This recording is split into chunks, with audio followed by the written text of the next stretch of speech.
Hai, salam Bapak Mama Saudara yang dikasihi Tuhan. Selamat bertemu kembali oleh kasih dan penyertaan daripada Tuhan. Saya senantiasa berharap Bapak Mama Saudara semua dalam keadaan sehat, walafiat, dengan penuh rasa syukur kepada Tuhan. Pada hari ini kita akan membaca serta merenungkan akan firman Tuhan yang terambil dari Kitab Matius pasal 5 ayatnya yang ketiga.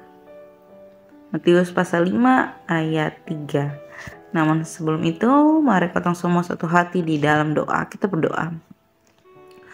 Bapa di dalam surga, Bapa yang kami sembah lewat anakmu Yesus Kristus, terima kasih Tuhan untuk kasih setia dan penyertaan daripada Tuhan.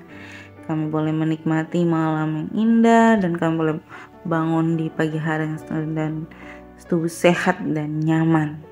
Terima kasih atas kesempatan yang terus Tuhan percayakan dalam kehidupan kami untuk menikmati berbagai aktivitas kami di dalam kehidupan kami masing-masing.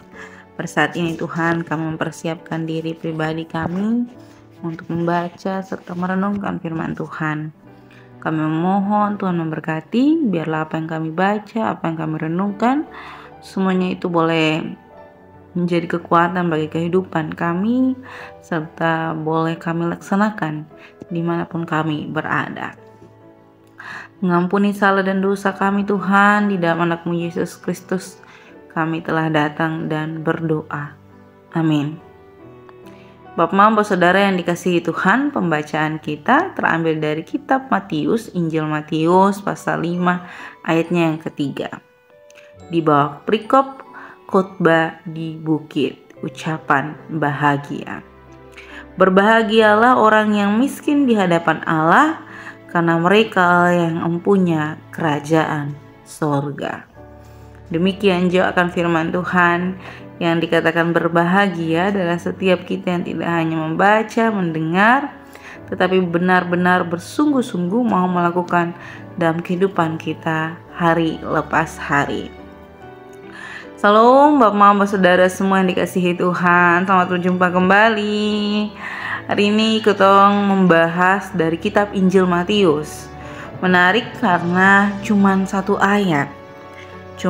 ayat dari pasal 5, dan ayat ini merupakan ayat yang sering digunakan untuk meyakinkan orang-orang di luar sana bahwa kerajaan sorga adalah milik semua orang dan milik orang-orang yang merasa dalam tanda kutip bahwa dia tidak kaya, dia tidak memiliki apapun. Itu makanya dikatakan berbahagialah orang yang miskin. Tetapi yang saya mau kasih penekanannya adalah berbahagialah orang yang miskin di hadapan Allah. Jadi kemiskinan di sini bukan tentang ekonomi belaka, tetapi tentang kemiskinan rohani. Jadi Bapak Mama yang dikasihi Tuhan, perlu saya ingatkan bahwa kita perlu menggarisbawahi kemiskinan di hadapan Allah dengan kemiskinan belaka yang kita pikir bahwa itu tentang materi, finansial yang ada dalam kutub kehidupan. Nah, kenapa saya bilang digarisbawahi? Karena yang dimaksudkan dalam ayat ini adalah kemiskinan rohani. Kemiskinan rohani. Contoh kemiskinan rohani itu apa? Tidak melakukan firman Tuhan. Tidak mau apa yang diberitakan firman Tuhan diterima. Karena menganggap bahwa firman Tuhan itu tidak benar. Karena tidak sesuai dengan keinginan pribadi. Lalu yang lebih parahnya adalah tidak mau bergereja, tidak mau baca Alkitab, tidak mau berdoa. Itu satu kemunduran dan kemiskinan rohani yang sekarang ketong alami. Itu harus perlu diakui. Apalagi di dalam ketong punya kehidupan sosial yang semakin berkembang dari hari ke hari, membuat ketong mulai bergeser untuk tidak berdoa, tidak baca firman, terganggu dengan jam doa yang sebenarnya dari awal sudah jam ditetapkan, tapi sudah mulai terganggu. Jam baca firman sudah mulai terganggu dengan segala kesibukan, dan kita mengalami kemunduran rohani. Itulah yang dianggap miskin di hadapan Allah. Tetapi miskin di hadapan Allah haruslah membawa diri. Jadi bukan sekedar hanya ngomong miskin, tetapi dia mau untuk membawa dirinya kepada Allah. Itulah dikatakan berbahagialah. Jadi ini sebuah kata yang diberkati untuk setiap orang yang mau memberi diri di hadapan Allah. Jadi Bapak Saudara yang dikasihi Tuhan, saudara yang dikasihi Tuhan, pengajaran tentang Injil, pengajaran tentang firman Tuhan terus dikumandangkan setiap harinya. Tentang bagaimana kita mau menyerapnya, tentang bagaimana kita mau untuk mendengarkan, mau membaca, mau berdoa, itu dari diri pribadi. Kalau kita harus menyadari bahwa kita mengalami kemiskinan rohani, datang kepada Tuhan. Ingat, Tuhan itu tidak menghakimi. Tuhan tidak akan pernah bilang, kemarin lu datang berdoa jadi jangan boleh datang berdoa. Tidak. Tuhan selalu memberikan kesempatan kepada setiap kita yang mau memberi diri untuk kembali mengundang Tuhan hadir di dalam diri kita. Kembali dan menguduskan tempat di dalam hati kita bagi Tuhan. Jadi pemberitaan Injil itu akan terus berlanjut. Ketika kita yang miskin rohani ini mau memberi diri untuk dibentuk oleh Tuhan untuk menjalankan misi yang selanjutnya, yakni memberitakan Injil bagi semua orang dan menyatakan dan mewujud nyatakan bagaimana berkat itu dinyatakan Tuhan bagi setiap orang, bukan hanya bagi setiap kita yang hanya membaca, mendengar, tetapi juga harus melakukan, harus memancarkan kasih Kristus.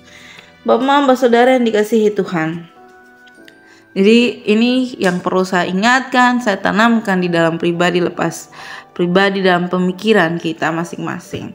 Jadi ini bukan hanya soal miskin finansial, tetapi ini miskin rohani. Bayangkan kalau kotong mengalami kemiskinan rohani, kotong benar-benar mengalami kemunduran dari cinta kasih Tuhan. Kotong memundurkan, kotong berdiri dari cinta kasih Tuhan. Lalu kotong mau minta berkat di mana lagi kalau kotong mundur dari cinta kasih Tuhan? Sebab itu jadilah berkat dimanapun Bapak Saudara berada. Beritakanlah Injil, nyatakanlah kerajaan Allah dari segala sesuatu yang Bapak Mama semua lakukan di dalam kehidupan, pekerjaan, pelayanan, serta keluarga. Amin untuk firman Tuhan. Kita akan satu hati di dalam doa. Mari kita menutup dengan berdoa. Kita berdoa. Bapa di dalam surga, Bapa yang kami sembah lewat anakmu Yesus Kristus, terima kasih Tuhan untuk kasih setia dan penyertaan daripada Tuhan. Terima kasih untuk kenaan daripada Tuhan, kami masih diizinkan untuk membaca, mendengar, serta merenungkan firman Tuhan. Tuhan menguatkan hati kami untuk kami yang dalam kemiskinan rohani ini memberi diri untuk mau menghadap kepada Tuhan, untuk mau memberikan tempat di dalam hati kami, mau memberikan tempat bagi Tuhan di dalam diri pribadi kami Tuhan. Mengundang Tuhan untuk menguduskan diri pribadi kami, menguatkan kami, untuk kami dapat melakukan dalam kehidupan kami hari lepas hari.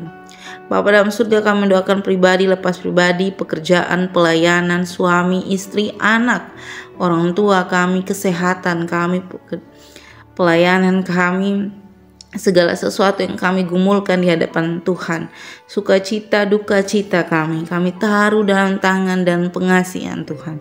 Tuhan memberkati, biarlah segala sesuatu yang kami kerjakan di hadapan Tuhan, semuanya itu untuk hormat dan kemuliaan bagi nama Tuhan. Selepas ini kami akan melanjutkan tugas tanggung jawab kami. Kami memohon Tuhan memberkati, biarlah apa yang kami kerjakan semuanya itu boleh membawa harum bagi nama Tuhan. Mengampuni salah dan dosa kami di dalam anakmu Yesus Kristus. Kami telah datang dan berdoa. Amin. Shalom Bapak Mama semua, sampai berjumpa kembali. Tuhan berkati.